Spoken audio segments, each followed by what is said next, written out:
Well, the first I'd like to say that how excited I was to be privileged enough to hear all the lifelong learning and the fact that so many of you girls have stayed from the first morning right through.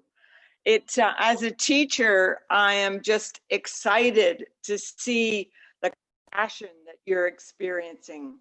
I've asked Emma to do a poll with you. If she could show the poll now, this would give us a good example of to whom I'm speaking. So which grade are you in? Could you quickly say that for us? On a scale to 1 to 5, how much do you want to be a teacher? And it's okay if you don't want to be at all. We didn't give you that option. Should have. And then what age group are you interested if you are teaching, if you are going to teach? How many hours spent in volunteering? This is crucial, as all of our speakers have said this morning. And what attributes do you think are really important that you would like me to speak about? Because I could speak about any of them. Or do you have another question that is more what our mentors have done? Like, what were your obstacles? What's your background? What's your daily life like? Whatever. Emma's going to give us the on the screen as soon as they're finished, and we're only giving you a couple of minutes to do that.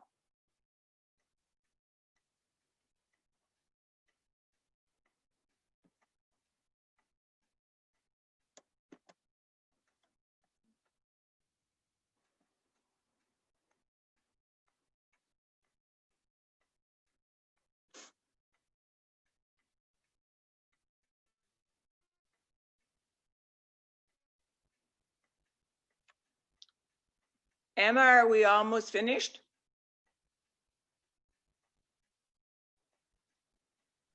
We're still getting responses in, so I'm just going to wait a little bit longer. Okay, thank you. And I only have a very, oh, I know why, because you want me to see all the pictures if I can. That's great. I particularly enjoy seeing your pictures. I love seeing all of you beautiful, beautiful, and passionate young women. It gives me a lot of hope. I have a 10-year-old granddaughter, and I keep wishing that she could be listening to your good questions and seeing your wonderful faces and the fact that you represent so much of our future.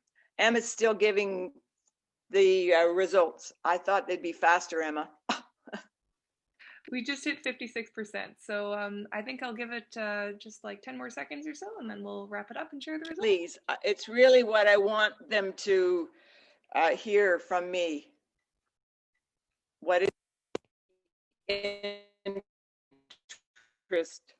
Or do they want me to do more what the mentors have done all morning, which I have thoroughly enjoyed, which great. Okay, thank you. 10, 11 on a scale to 1 to 5. All over the place. And again, Emma, I can't see the results. So could you just tell me what they say? Which age group are they interested in teaching? Sure thing. So. Doesn't matter. How many hours of volunteering have most of them done? All right. So would you like me to start at number 3, or do you like me to skip to that one? No, I can't see them, just like I couldn't last night. So just tell me them. All right. So how many hours have they done in volunteer work? All right, so the volunteer work, it looks like we have, the highest one is 36% for less than 10, but the second highest one at 27% is 20 to 40 hours. And in third is over 100, which is 5 people at 20. Wow. That's really amazing. Great. Yeah. What do they want me to talk about? That was a landslide a win for good listener and communicator. And in second place is creative. Just a second, Em, I couldn't hear you. Good listener and communicator. That was 55% of people wanted that, and 45% voted for creative as well. For which? Creative? Yeah. Okay, so number 1 and number 2. Okay, good. Thank you very much. Okay, I'm off. All right.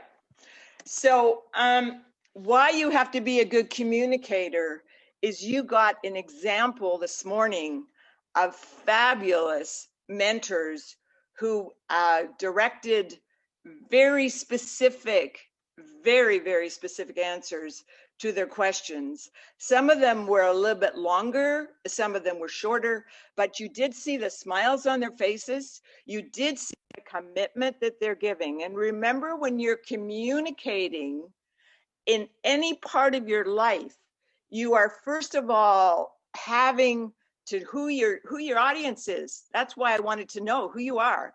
I loved seeing you. I love seeing your long hair. I love seeing your big smiles. I love seeing that two young ladies are together, sitting together. And that again is so exciting for me. When you communicate, you are communicating in a very clear way, because remember, if you're going to be communicating to elementary students, then it'll be very, very different to secondary. I'll give you a very good example. I have a very good friend, and she's an art teacher, and some of you probably know her because the school's represented. But I was volunteering in the elementary school, and she told me how I should do this presentation with crafts. And I communicated so carefully to all the elementary children, grade 2s and 3s. And one little boy raised his hand and he said, "But Nana," because that's what they call me. I'm no longer a teacher. I'm just their friend. "Nana, can we just do it the way we want to do instead of the way you told us to do it?" And I clapped and I went, "Hooray, hooray, hooray," because that's what I would want too. So if you're a good communicator, you can express what you think needs to be heard. And then you have to be very, very clear to be open and flexible to actually hear what is needed. And this brings me to the point, if you want to ask a question while I'm talking, I'm more than happy than directing your, I'll tell you why. Besides teaching in secondary and volunteering in elementary, which I always wanted to be a kindergarten teacher instead of teaching grade 12, so it was great fun. But I taught Milan, Italy, and I taught oncologists, statisticians, chemists, and the head of Pirelli. And I tried to tell them something, but they wouldn't listen to me. When we start talking, as a teacher, when you start talking, you have 100% attention. Within the first 4 minutes, it drops to 60%. 60%. That's all they're hearing. And the very end, when you say, or the bell rings, and you say, "Okay," then the attention span goes up to 100%. So one of the things I'd like to suggest to you is not be, question, just a second, not be concerned about what you have to say, but what is needed from your audience. So if they have a question, just a second, somebody wants a question right now, I want to direct it. Thanks again. No, it isn't. Okay, there isn't a question. So basically, what you do is you ask a rhetorical question. So right now, if I was able to see all your faces, I would say to you, from a scale of 1 to 10, how much have I said that is important to you? And not having an ego involved. If it was 0, I would say, well, this is a waste of time. I need to go on and talk about creativity. So I'm going to, because I'm running out of time, I think, I never have any trouble filling up time. But creativity, let me explain to you about creativity. Creativity doesn't just come from you, the teacher. It comes from bringing out the creativity in other people. Look what Vivian said this morning to you. She said, "Go tomorrow, listen to our report tomorrow. Do you know you can have a mentor?" And so the creativity is having an open, flexible mind and soul so that you can absorb anything you possibly. Creativity, I'll tell you about discipline. You know how people get punished with discipline when you had real school and you had to clean up the cafeteria. I've never heard of anything so silly in my whole life. The child doesn't do their homework, so they cut other people's mess. I didn't do that. What I did, if you were late, which was okay, I never made a big deal. I always had a seat there for you. Welcome. I'm glad you could come, Donna. But you know, you have to write me a lie about why you're late. Oh, they were so. And I wouldn't read the lies to the class. I would read it to the next class. And the second time was the same thing. And the lies were a riot. Everybody laughed. One of the things about being creative is you have fun. School can be really boring.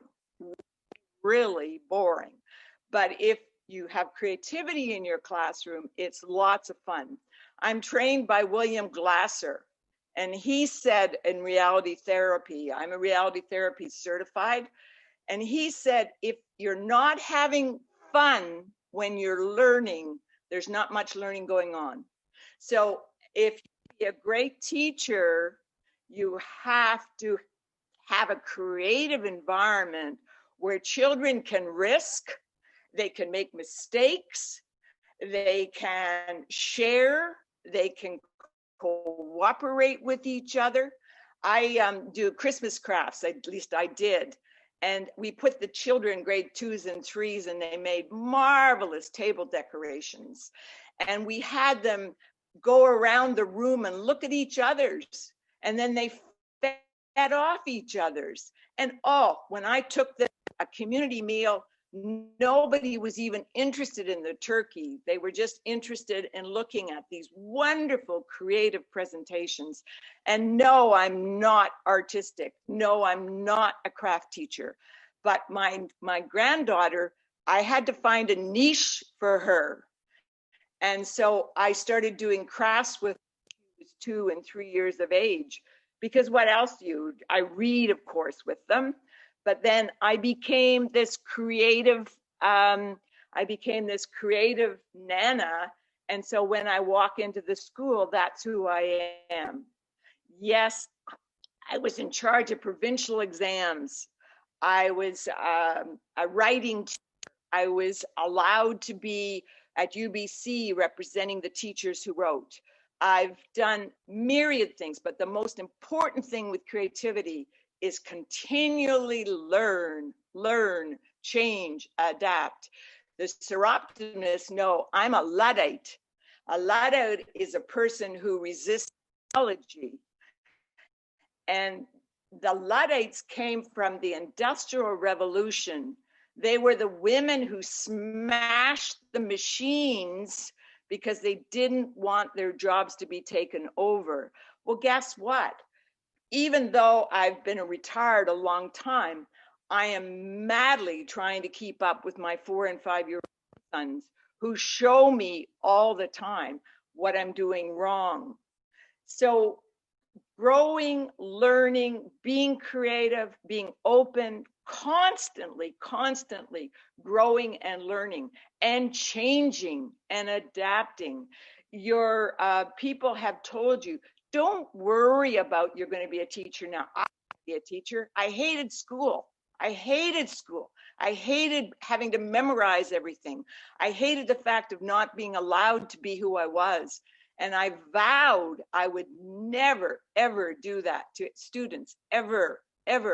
So I had 1 year of student nursing, and I realized now that's not what I want to do. And back to my passion. My passion started when I was 4 years old, when I lined up all my dolls. I put my grandmother's hat on and I taught them. And my mother had a picture of me. I wouldn't remember, but she told me how I would teach all my dolls, and I would make sure they paid attention to me. And if they didn't, I would make them sit up. Now, I didn't really care as a teacher if kids sat up straight. They sometimes didn't. Sometimes they stood. I let kids walk around. One of the people talked about learning auditory, visual, kinesthetic. Well, lots of students are kinesthetic. They have to move around the room. They have to move around the room. If you ask them to sit, they won't even listen. And you've got to be careful with listening too. I had one boy who said to me, you know, I've got a problem, you know, because your voice is exactly like my mother's. And I always turn her off, and I don't want to turn you off. So he said, could you drop your voice? So I did. I learned to speak lower for him. I don't know how much time I have left. What have I got left? Emma, what have I got left? You have a whole 14 minutes left. You are good to go. 14? Okay. Then the other thing about creativity is that it's very, very important to constantly learn from your environment, learn from what's going on. Long time ago, we had to be inspected, and the inspector comes into your classroom, inspect you, and then they evaluate you. And supposedly one of my students said, guess what the inspector asked me? I said, no, it was when I was teaching at Windermere. He asked what you were going to be teaching. He said, well, we are looking at Lord of the Flies, but it will depend entirely on what she's heard or seen or experienced. And then she will bring that into the classroom as well. I taught Macbeth 29 times. I never taught it the same way, ever. If you do the same thing over and over and over again, all you do is you get bored and you don't continually grow. And teaching, you've got to keep growing and changing. You're going to get classes, excuse me, but from HELL. We think sometimes they special water. They come in and they're all difficult. The next year you get the most amazing group of kids and you think, what, they came from the same environment, they came from the same kind of parents, and yet they're totally, totally different children. Well, the ones that you have to be most creative with are not the ones that are well adapted, it's the ones that are not. They're the ones that cause you to become very, very, very creative. And creativity is so, so, so important. I had a student who wanted to control the classroom. I found out he came from a home where his parents threw money at him every week and said, enjoy yourself, while they went off.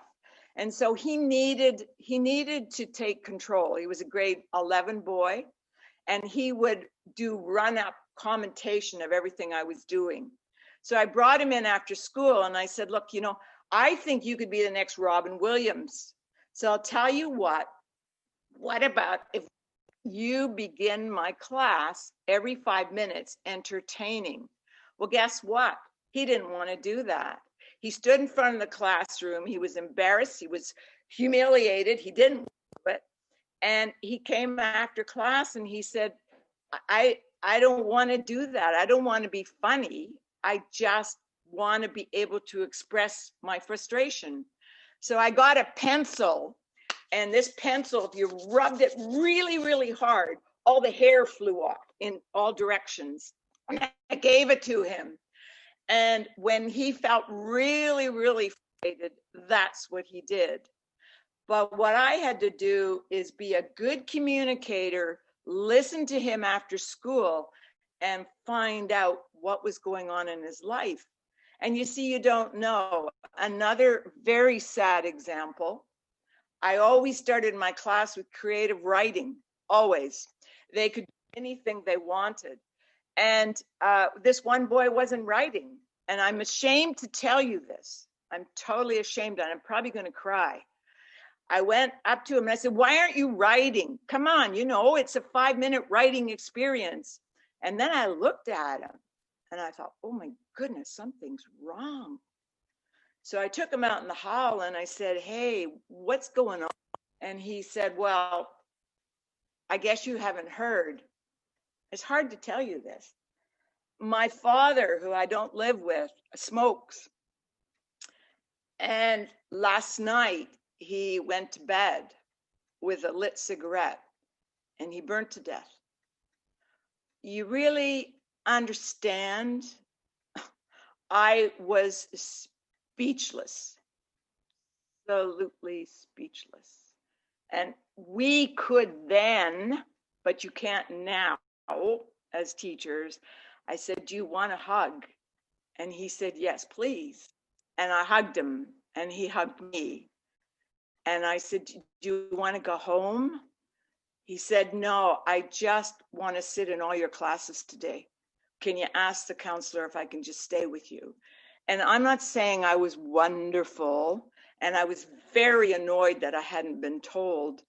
But what I did is I reached out to him, but he reached back to me, and therefore we could communicate. And is that creativity? Is that empathy? Is that compassion? Yes, it is. But it is a gift that he gave me. I'll give you another one from Northern Ireland. I taught in Northern Ireland during the Troubles. That's how stupid I am. I went to Northern Ireland without doing my research and got myself into tanks, guns, taking 3 small children with me. But one little girl came to me. They were so conscientious. Oh my goodness. They just loved me. They called me brilliant. And I thought they were intelligent, but no, it was that they loved me and I loved them. This little girl comes up to me and she says, oh, I'm so worried. I'm so worried. I'm so worried. I don't have my homework done. And then she ducked because she thought I was going to hit her, because that's what they did in Northern Ireland. And I said, oh, it's okay. It's okay. Like, why? Oh, she said, I'll do it. I'll do it for you. I'll give it to you tomorrow. And I said, but why? Well, she said, my homework was in my daddy's car and they bombed it. And so I don't have any homework. So I said, oh, no. Are you okay? Is your family okay? And she looked at me and she said, no one's ever asked me that. Because they lived in war and they knew what war was like. So when I came back to Vancouver and I was teaching, I wasn't teaching at Lord Byng, I was teaching at Templeton then. I said to the kids, you'll never, ever give me an excuse for not having your homework done again. Not that your grandmother, not that your dog peed on your thing, not that you forgot, not that your parents were fighting. You have to come up with one as good as the car bombing, all right? So how much more time do I have? I could go on forever. Do I have any questions? Any questions? None? No, we have 6 minutes until lunch. If What have I got left? You can raise your hand and I can unmute you. Yeah, you can raise your hand. I'd love to have questions because I never taught with my agenda. It was always my students' agenda.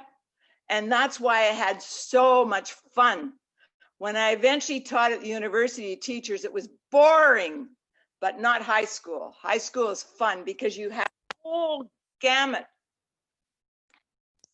You have the psychopaths, you have the kids that are going to find. I had a girl that did that one about, I can't even think of what it was. She did a piece of writing about the psychopath anyway, Silence of the Lambs. And because I was teaching film at the time, and I said, I don't like this. I don't like this. I said, I want you to be exposed to this. And she looked at me and she said, do you know why I'm doing it? Because I am going to find the answer for psychopathic behavior. And I went, oh, all right. Taught again.